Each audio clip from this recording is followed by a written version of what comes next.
جب آپ عوام کی حفاظت چاہتے ہیں، ان کی سیکورٹی چاہتے ہیں، ان کی حفاظت چاہتے ہیں، لیکن ان کے رویوں کی وجہ سے عوام کے اندر ہی عدم اعتماد ہو، تو یہ ادارے کس صورت میں کامیاب ہو سکتے ہیں؟ لیویز کا پولیس میں ضم ہونا اور عملاً بلوچستان میں ایف سی کو پوری طرح اختیارات دینا اور شاہراہوں پر ایف سی کے اہلکاروں کے ذریعے جو ایک نازیبا رویہ ہے، یہ لوگوں کے لیے قابل قبول ہے۔ یہ جو کرپشن ہے، لوٹ مار ہے، سمگلنگ کی پوری سرپرستی ہے، پھر یہ جو ایک ہولناک چیز ہے کہ منشیات جس میں مافیاز کی سرپرستی کی جاتی ہے، عوام کو ان کے انتخاب کے غیر جانبدارانہ اور حقیقی حق کے انتخاب سے محروم کر کے جو من پسند لوگوں کو بلوچستان کے عوام پر مسلط کرنے کا پروگرام ترتیب دیا، یہ مکمل طور پر ناکام ہو چکا ہے اور مکمل طور پر عوام کی نفرتوں کا نشانہ ہے۔ انہوں نے بلوچستان کو ایک سونے کی چڑیا سمجھا ہوا ہے اور سونے کے انڈے دینے والی مرغی سمجھا ہوا ہے، اور وہ دونوں ہاتھوں سے جو ہے وہ بلوچستان کے عوام کے خون پسینے کی کمائی اور ان کے حق پر جو ڈاکہ زنی مار رہے ہیں۔ اور ہم طالبان کی قیادت سے بھی یہی مطالبہ کرتے چلے آ رہے ہیں کہ وہ اپنے ملک میں اپنی سرزمین کو کسی بھی ملک کے خلاف دہشت گردی کے لیے استعمال نہ ہونے دیں۔ اس کو اجاگر کرنے کا ایک بہت ہی تعمیری اور مثبت کردار ہے۔ آج بھی ہمارا عزم ہے کہ ہم بلوچستان کے عوام کو تنہا نہیں چھوڑیں گے، اور ہمارا عزم ہے کہ انشاءاللہ ہم امن کے لیے، ڈائلاگ کے لیے اور قومی سطح پر کنسنسس پیدا کرنے کے لیے اپنا کردار ادا کریں گے۔ ہمارا موقف بالکل واضح ہے کہ ہماری پرامن سیاسی جمہوری قومی جد و جہد جو ہے وہ بلوچستان کے عوام کے لیے ہے اور ان کے حقوق کی جنگ کے لیے ہے۔ ہم ہمیشہ ڈائلاگ پر یقین رکھتے ہیں۔ جتنی بھی بڑی جنگ ہو، جتنا بھی اس میں فساد ہو، انسانوں کے لیے جس قدر بھی اس میں نقصانات ہوں، لیکن بالآخر چیزیں مذاکرات کے ذریعے، ڈائلاگ کے ذریعے، بات چیت کے ذریعے ہی کسی نتیجے پر پہنچتے ہیں۔ بلوچستان کے عوام حق بجانب ہے، جو ان کی ملکیت ہے، جو حق کے ملکیت ہے، اس پر کوئی بھی اندھی طاقت کے ذریعے ڈاکہ زنی نہ مارے اور انہیں ان کے حق سے محروم نہ کرے۔ بلوچستان کا نوجوان بہت ہی باصلاحیت ہے، اللہ نے اسے بڑی صلاحیتوں سے نوازا ہے، لیکن مسلسل بلوچستان کی اس پوری پالیسی سازی نظام اور اس کے مقتدر طبقوں نے بلوچستان کے نوجوانوں کو بہت ہی مایوسی کی طرف دھکیلا ہے۔ جماعت اسلامی نے عملی میدان میں بنو قابل کی صورت میں آئی ٹی کی دنیا میں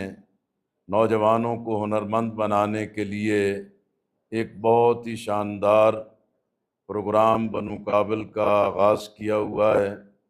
کوئٹہ میں بھی، گوادر میں بھی، لورالائی میں بھی، یوب میں بھی، جعفر آباد میں بھی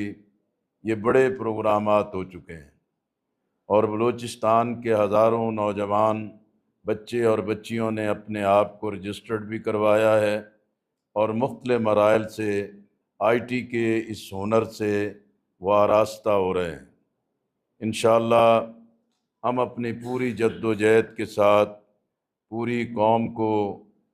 بلوچستان کے پشت پر کھڑا رکھیں گے اور ان کے تنہائی کے احساس کا خاتمہ کریں گے۔ میں اس موقع پر چند باتیں یہ بھی عرض کرنا چاہتا ہوں کہ بلوچستان میں جو طویل مدت سے سیکورٹی کے حصار کے ذریعے، فوجی بالادستی کے ذریعے اور ایف سی کے ایک نظام کے ذریعے جو بلوچستان کو کنٹرول کرنے اور اس کو درست رکھنے کی کوشش کی جا رہی ہے، یہ مکمل طور پر اب ایک ناکام تجربہ ہے، اور اب یہ عوام کے لیے قابل قبول نہیں ہے۔ اس لیے یہ وقت آ گیا ہے، فوج کی قیادت بھی، انٹیلیجنس اداروں کی قیادت بھی، سیاسی، جمہوری اور عوامی قیادت بھی بلوچستان میں اس آزمائے گئے ناکام اور ناکارہ نظام کی جگہ اثر نو عوامی اعتماد کی بحالی کے ساتھ اس نظام کو ترتیب دینے کی ضرورت ہے۔ اسی طرح ہر آدمی کی زبان پر ہے کہ یہ جو لیویز کا پولیس میں ضم ہونا اور عملاً بلوچستان میں ایف سی کو پوری طرح اختیارات دینا اور شاہراہوں پر ایف سی کے اہلکاروں کے ذریعے جو ایک نازیبا رویہ ہے، یہ لوگوں کے لیے قابل قبول نہیں۔ جب آپ عوام کی حفاظت چاہتے ہیں، ان کی سیکورٹی چاہتے ہیں، ان کی حفاظت چاہتے ہیں، لیکن ان کے رویوں کی وجہ سے عوام کے اندر ہی عدم اعتماد ہو، تو یہ ادارے کس صورت میں کامیاب ہو سکتے ہیں؟ پھر اسی طرح بلوچستان میں جو سرکاری عہدوں پر تعین ہوتے ہیں، کلیدی عہدوں پر متعین ہوتے ہیں، وہ فوج کی طرف سے ہوں، سیکورٹی اداروں کی طرف سے ہوں، انٹیلیجنس اداروں کی طرف سے ہوں، یا سیاسی بنیادوں پر بھی ان کی تعیناتی ہوتی ہے، انہوں نے اسی طرح یہ جو کرپشن ہے، لوٹ مار ہے، سمگلنگ کی پوری سرپرستی ہے، پھر یہ جو ایک ہولناک چیز ہے کہ منشیات جس میں مافیاز کی سرپرستی کی جاتی ہے اور جس کی بنیاد پر بلوچستان کے عوام کے لیے ایک نہایت ہی خوفناک ماحول ترتیب دیا گیا ہے، یہ بلوچستان کے عوام کے لیے قابل قبول نہیں۔ اسی طرح جو وفاق نے یا بالادست اداروں نے پورے ملک کے لیے بھی اور بلوچستان کے لیے بھی ہائیبرڈ نظام تشکیل دیا ہے، عوام کو ان کے